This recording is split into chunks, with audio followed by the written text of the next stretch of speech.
Hustle, hustle, hustle. Lately, this is all you hear on social media. You need to hustle to make it. You must hustle to grow your business. But do we?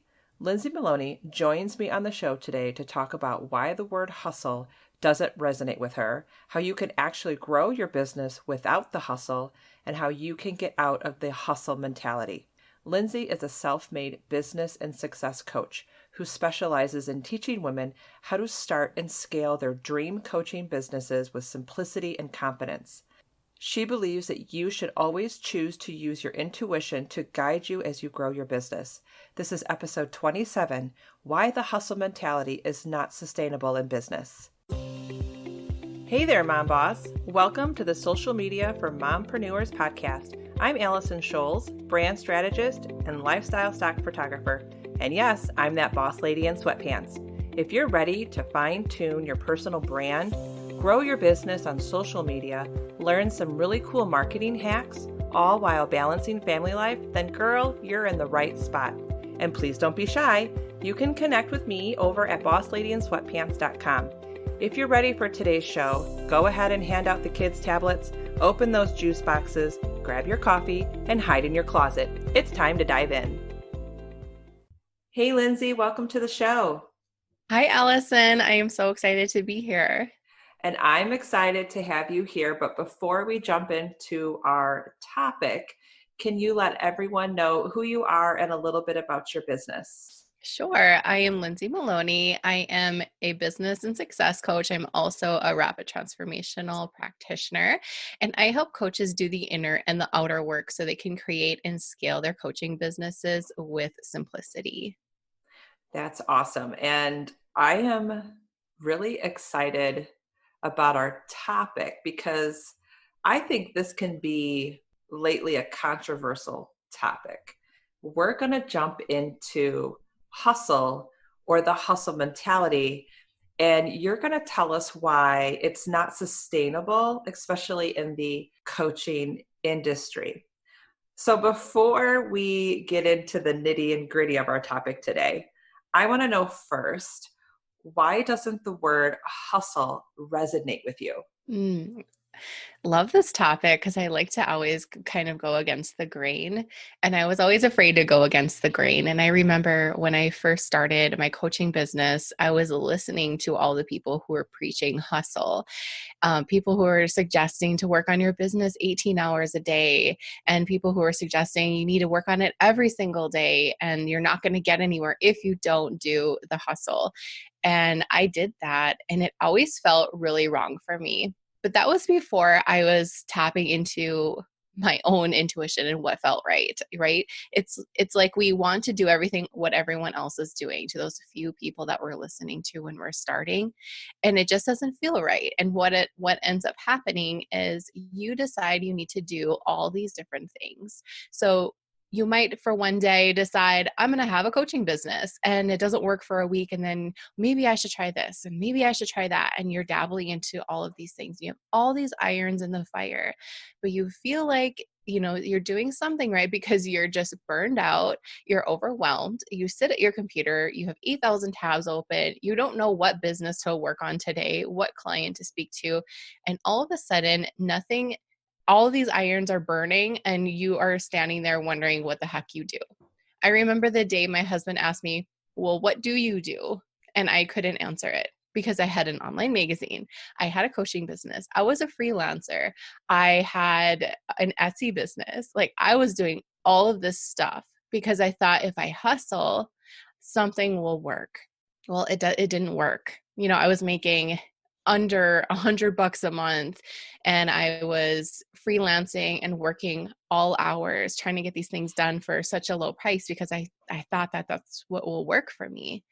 And once I decided that, I realized that I was sitting behind my computer a ridiculous amount of time. These people that I was listening to, it actually wasn't vibing well with my core beliefs, right? The reason why I'm doing this is I want to be here with my kids. I have 3 kids. I also work a full-time job. It's not going to work. But just because you have a full-time job and kids doesn't mean that, that it won't work. It's also not sustainable for women, especially because we have so many hats, right?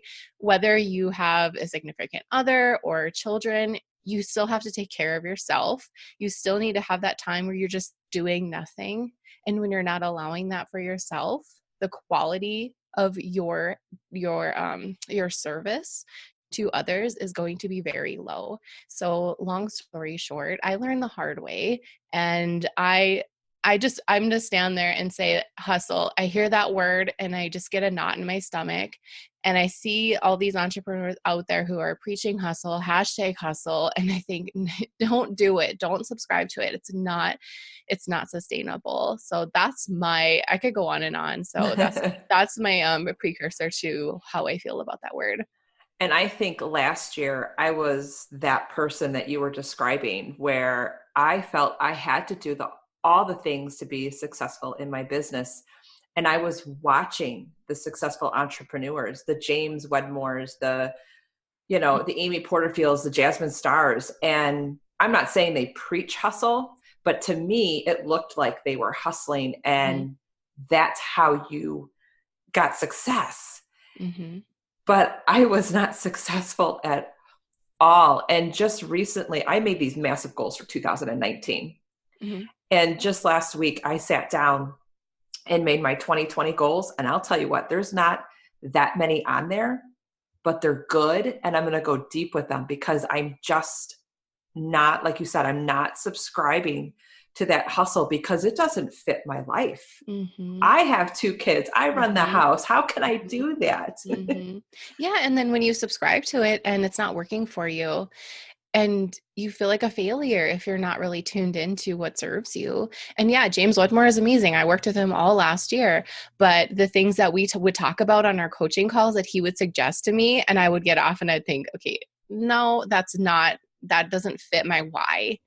And, God bless him. He's amazing. He's such an incredible person, but he also doesn't have the same lifestyle as I have, and he doesn't have the same values, and we all have different journeys, and that's the beauty of it. And I think that's where a lot of people fall short when they work with a coach, they work with a course creator. They think, well, they did it this way, so I should do it too, and I'll get the same results. Well, we weren't born the same way. We didn't have the same parents. We didn't have the same upbringing. There's so many things that come into play. So the easiest thing for us to do is, I'll just work harder. I'll just do more things. And if I do what they're doing, everything will be fine. And that's not how it works. So the best results that you're going to get is tuning into what works best for you, how you will be the most healthy entrepreneur. I don't give a crap if you're making money. I want you to be healthy and happy. Then everything will fall into place.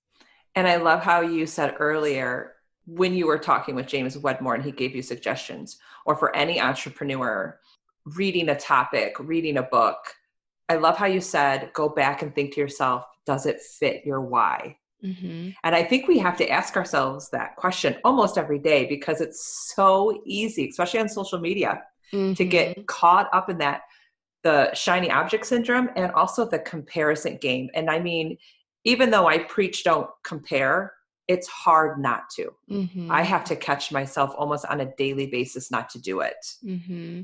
Yeah, absolutely. And I think that can be very dangerous if we're in that game 24/7, because you're comparing yourself to somebody's highlight reel. Their whole day could be a disaster. And then they have one, moment. Oh yeah, I should probably put this on a story. And then all of a sudden you're putting yourself up against that. Like, that's crazy. Ooh, and that's good. A highlight reel. I liked how you put that. So how do you grow a business without the hustle? Okay, so you listen to people who have a similar lifestyle and a similar goal to yours. So for example, my students, I have a lot of students who don't have families, but they don't want to work on their business 8 to 12 hours a day. And they see that I don't. I'm visual proof that you don't have to do it. Will it take you maybe a little bit longer? Maybe, I don't know. But I'm so transparent with what I do. Like I said, I've worked from home for almost 15 years for a large corporation, and I started my business 9 years ago. I've only worked on nap times are like, were my prime time, right? They still are. My daughter is still sleeping. She's like, it's after 10 o'clock in the morning and she's still sleeping. So God bless her. She lets me have so much time. But I have 2 kids in school. So once they come home from school, I'm done. I wake up early in the morning. I'm an early riser. I think that that's one of the keys to my success is I love waking up in the morning and just having my own time. I have my own time in the morning. It's business, family, work. And then at the end of the day, I close it off with me time as well. So I've really, I went, once I quit working at night, that's when so much shifted. I used to go to my office once I tucked all the kids in bed and work for like an hour, and I was not productive whatsoever. I still had that like a little trickle in my head, like if you finish off the day with work, then everything will be great. It doesn't work that way. So I decided to change my nighttime routine to myself, quiet time, doing something that I enjoy. And then once I was refreshed in the morning, then I could work on my business in a more efficient way. You don't need that many hours a day to make things happen. If you have great systems, you've learned from people who can teach you things that actually work, and you have a great support team, then you will be able to do things. You'll be able to work a full-time job. And, my full-time job supported my business for a long time, and that's great. And then, days where I want to not work on my business, it's okay. Like right now, we're 4 months ahead on our podcast schedule, and I have I have the same amount of time as everyone else. So it's time management, doing things that only serve you and make you happy. And it all kind of falls into place then. So here's like the ultimate question, and I'm sure a lot of our listeners, it's resonating with them, but they're still stuck.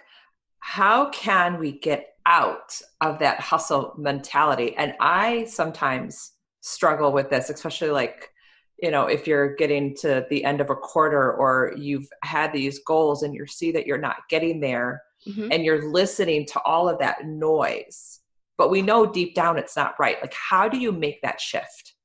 Okay, so I'll give you an inner work tip and an outer work tip.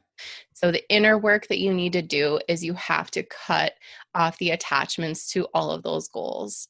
I suggest writing down your goals.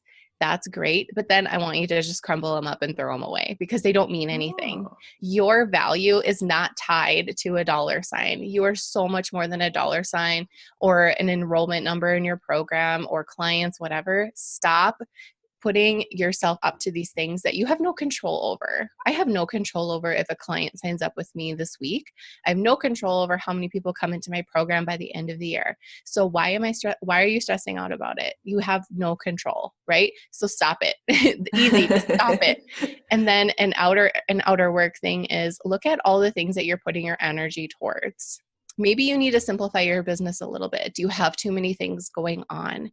Are they serving your ultimate goal? What's your vision? Do you want to work with clients? Do you want to fill up your program? Then what you have on your list, your to-do list, if they don't match up with your vision, they need to go somewhere else. They need to go in like a rainy day project board or something in your Asana.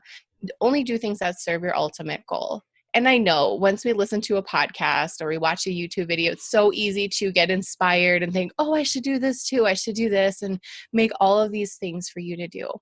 But what I want you to do is really feel into, does it feel right for me right now? Do I need to do this now? Will this push my business forward right now?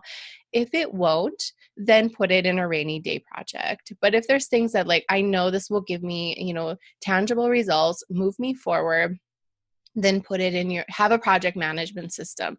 Get rid of all the papers on your desk, even the things that you have written in your planner, take them off and put them in a project management system. So you have legit to-dos in front of you on your computer where you're spending your time that you can check off. And it just makes the brain feel really good when we can check things off for sure. Girl, preach. That was so good. I love those 2 tips, the inner work and the outer work. And I know for myself, I need to do a better job. I know I'm getting there by not comparing myself, not worrying. And I love how you said, never attach your success to the amount of money that you make. Because I think a lot of female entrepreneurs, especially those moms who are at home and they get a side gig and they just want to contribute financially. It's so easy to attach that dollar amount to Mm. our self-worth. Mm-hmm. So I love that you said that. Does it fit my why? And I love your tips. So Lindsay, thank you so much for being on the show. But before we leave, I want to make sure that my listeners know where to find you so they can be empowered and motivated by you, because I know I am. So where can they find you? Of course, you can go to lindsaymaloney.com. I have all my stuff there. I would love for you to listen to the podcast. I even have a whole episode on how to stop obsessing about the numbers. So go listen to that. Even I listen to it because it makes me feel empowered.